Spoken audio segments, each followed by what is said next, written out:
आज हम financial management की इम्पोर्टेंस और लिमिटेशन के बारे में स्टडी करेंगे। फाइनेंशियल मैनेजमेंट की इम्पोर्टेंस में पहला हमारा पॉइंट है फाइनेंशियल प्लानिंग, जो कि हम पहले इसके फंक्शन स्कोप के अंदर हम पढ़ चुके हैं कि फाइनेंशियल प्लानिंग का मीनिंग क्या है। फाइनेंशियल प्लानिंग बेसिकली बिज़नेस के अंदर हमें क्या रिक्वायरमेंट है, कहाँ हमें बिज़नेस ओपन करना है, कितना उसके लिए हमें फ़ंड चाहिए और कैसे हम अपने बिज़नेस को ग्रो कर सकते हैं, ये सब फाइनेंशियल प्लानिंग के अंदर आता है। सेकंड हमारा acquisition of funds. Financial management का दूसरा जो इम्पोर्टेंस है हमारी एक्विजिशन ऑफ फंड्स, जो कि फाइनेंशियल मैनेजर का सबसे इम्पोर्टेंट रोल है। फाइनेंशियल मैनेजर ही ये डिसाइड करता है कि हमें किस सोर्सेज से फ़ंड रेज़ करने हैं ताकि हमारी कॉस्ट मिनिमम आ सके। ये फाइनेंशियल मैनेजमेंट के थ्रू ही पॉसिबल होगा। Optimum and effective utilization of resources. Financial planning का मेन गोल यही है, effective and optimum use of resources. जिस रिसोर्सेज से हमने फ़ंड लिया है उस रिसोर्सेज का हमें किस हिसाब से यूज़ करना है, वो सब फाइनेंशियल मैनेजमेंट के थ्रू ही हमें पता चलता है। किस डिपार्टमेंट में कितना फ़ंड चाहिए, ऑप्टिमम यूटिलाइजेशन ऑफ फंड, यानी हर डिपार्टमेंट में उतना ही फ़ंड दिया जाए जितनी वहाँ पे ज़रूरत है। फिर इफ़ेक्टिव यूटिलाइजेशन, देन उसका यूज़ किस हिसाब से करना है वो भी फाइनेंशियल मैनेजमेंट में डिसाइड किया जाता है, जिससे हमारी कॉस्ट मिनिमम आ सके। उसके बाद क्या होगा, जैसे हमारी कॉस्ट मिनिमम आएगी हमारे रिटर्न इंक्रीज़ होने लग जाएंगे। Financial decision. फाइनेंशियल मैनेजमेंट में फाइनेंशियल डिसीज़न बहुत इंपॉर्टेंट रोल है। फाइनेंशियल डिसीज़न मतलब में हमें क्या करना चाहिए और कैसे करना चाहिए, ये फाइनेंशियल डिसीज़न का रोल है। फाइनेंशियल डिसीज़न के अंदर आता है कि फाइनेंशियल मैनेजमेंट में हमें अगर कोई काम करना है तो उसके लिए डिसीज़न लेना पड़ेगा। तो फाइनेंशियल मैनेजमेंट का कोई एक्सपर्ट रहेगा, यानी फाइनेंशियल मैनेजर है, फाइनेंशियल कंट्रोलर है या ट्रेजरर है, उसे डिसीज़न लेने पड़ेंगे कि हमें इस सिचुएशन में क्या करना चाहिए, क्या नहीं करना चाहिए। ये फाइनेंशियल मैनेजमेंट की अगर प्रॉपर नॉलेज होगी तो हम डिसीज़न इजीली ले सकेंगे, जिससे हमें फ़ायदा हो सके। Improve profitability. जैसे जैसे हम अपने फ़ंड का प्रॉपर यूटिलाइजेशन करेंगे और ऑप्टिमम एलोकेशन करेंगे अलग अलग डिपार्टमेंट में, उससे क्या होगा, हमारे रिटर्न धीरे धीरे इंक्रीज़ होने लग जाएंगे। जैसे ही हमारे रिटर्न इंक्रीज़ होने लग जाएंगे तो क्या होगा, हमारा प्रॉफिट भी इंक्रीज़ होने लग जाएगा। दूसरा, हम फाइनेंशियल मैनेजमेंट के थ्रू फाइनेंशियल कंट्रोल करते हैं।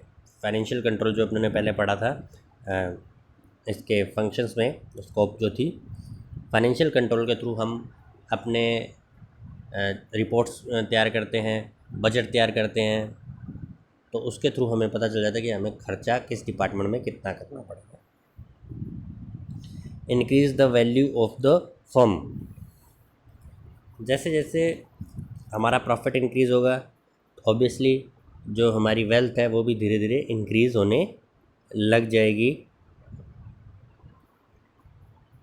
ये बिज़नेस का मेन ऑब्जेक्टिव है कि creation of wealth of firm या इन्वेस्टर, ये इसका मेन ऑब्जेक्टिव है फाइनेंशियल मैनेजमेंट का, जो कि इनके प्रॉपर यूटिलाइजेशन, फाइनेंशियल कंट्रोल और फाइनेंशियल डिसीज़न, फाइनेंशियल प्लानिंग के ही थ्रू पॉसिबल है। Useful for stake holder. Stake holder मतलब में जिसका बिज़नेस के अंदर पार्ट है या फिर कोई आउटसाइडर है, उसको उसके लिए फाइनेंशियल मैनेजमेंट भी यूज़फुल है। कैसे कि उससे फाइनेंशियल पोजीशन किसी कंपनी की पता चलती है। तो ये सारे हमारे फाइनेंशियल मैनेजमेंट की इम्पोर्टेंस है। अब हम लिमिटेशन इसकी करेंगे। लिमिटेशन में मतलब ये हुआ कि फाइनेंशियल मैनेजमेंट की क्या क्या इसकी कमियां हैं। फाइनेंशियल मैनेजमेंट में क्या डिफेक्ट हैं वो हम अब देख करेंगे। डिपेंडेंस ऑन हिस्टोरिकल कॉस्ट, जैसा कि अपने बैलेंस शीट देखते हैं उसके अंदर जितनी भी हमारी फिक्स एसेट्स है वो किस में रहती है, हिस्टोरिकल कॉस्ट पे रहती है। यानी कि जिस कॉस्ट पे हमने उनको परचेज़ किया है वो उसी कॉस्ट पे ही डिप्रिसिएट होती हैं, लेकिन वो हमने 10 साल पहले ली होगी और अभी तक वो वही कॉस्ट दिखा रही है, तो क्या होगा, उसकी जो मार्केट वैल्यू है वो हमें पता नहीं चल पाएगी। मार्केट वैल्यू हमें नहीं पता चल पाएगी तो फिर क्या होगा, फाइनेंशियल जो स्टेटमेंट है वो सही नहीं बनेंगे।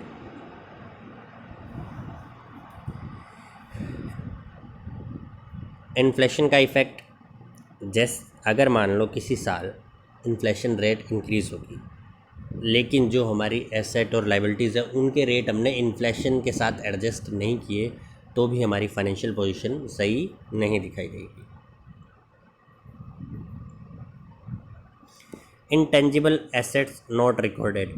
इंटेंजिबल एसेट्स मतलब जिनको हम छू नहीं सकते या देख नहीं सकते, इंटेंजिबल एसेट्स वो होती हैं।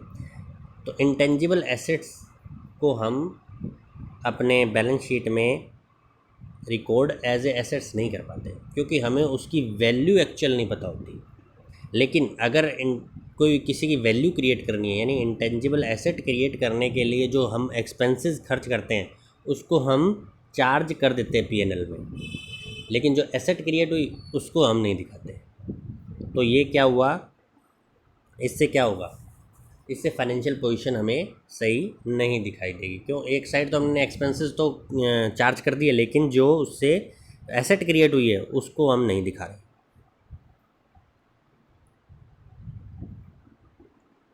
Based on specific time period, financial statement रहते हैं वो किसी एक टाइम पीरियड के लिए ही रहते हैं, यानी ये किसी टाइम पीरियड का रहता है, जैसे 31 मार्च 31 मार्च 2020 के लिए हो गया। अगर किसी पीरियड का हमें प्रॉफिट एंड लॉस देखना है तो ऑब्वियसली उस पीरियड में कोई ज़रूरी नहीं कि हमें प्रॉफिट हुआ हो, सिचुएशन ऐसी आ जाएंगी कि उस पीरियड में सेल्स ही नहीं हो। जैसे अभी कोविड-19 हमारा आया है तो इस टाइम के पीरियड का जो हम क्वार्टर का फाइनेंशियल स्टेटमेंट किसी कंपनी का देखेंगे तो क्या होगा, लॉस होगा उसके अंदर या काफ़ी कम प्रॉफिट होगा। तो इसका मतलब ये नहीं हुआ ना कि हमें एक ही के ऊपर रिलाई करना है, इसलिए हमें काफ़ी सारे फाइनेंशियल स्टेटमेंट चेक करने पड़ेंगे उसकी एक्चुअल पोजीशन देखने के लिए।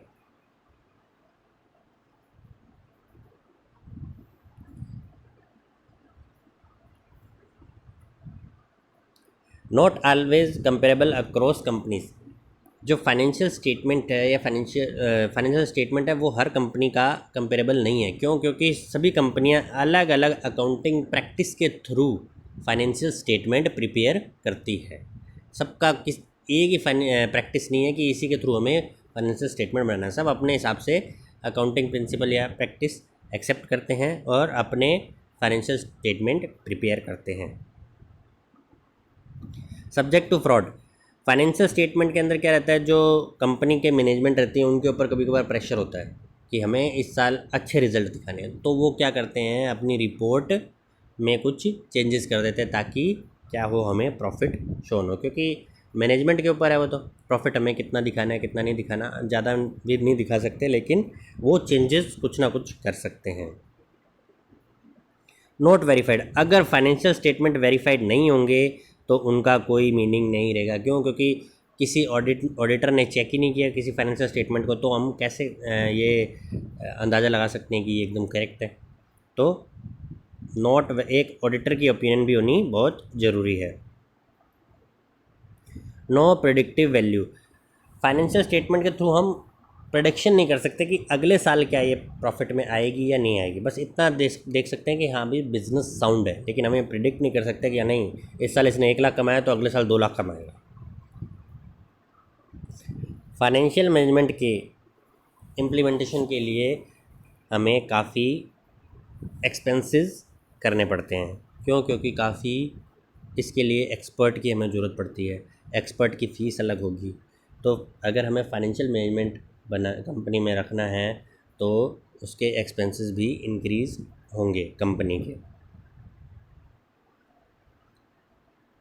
फाइनेंशियल मैनेजमेंट के लिए नॉलेज जो होनी चाहिए वो काफ़ी वाइड होनी चाहिए, हर कोई फाइनेंशियल मैनेजमेंट नहीं कर सकता, इसीलिए एक प्रोफेशनल रखना हमें बहुत ज़रूरी है।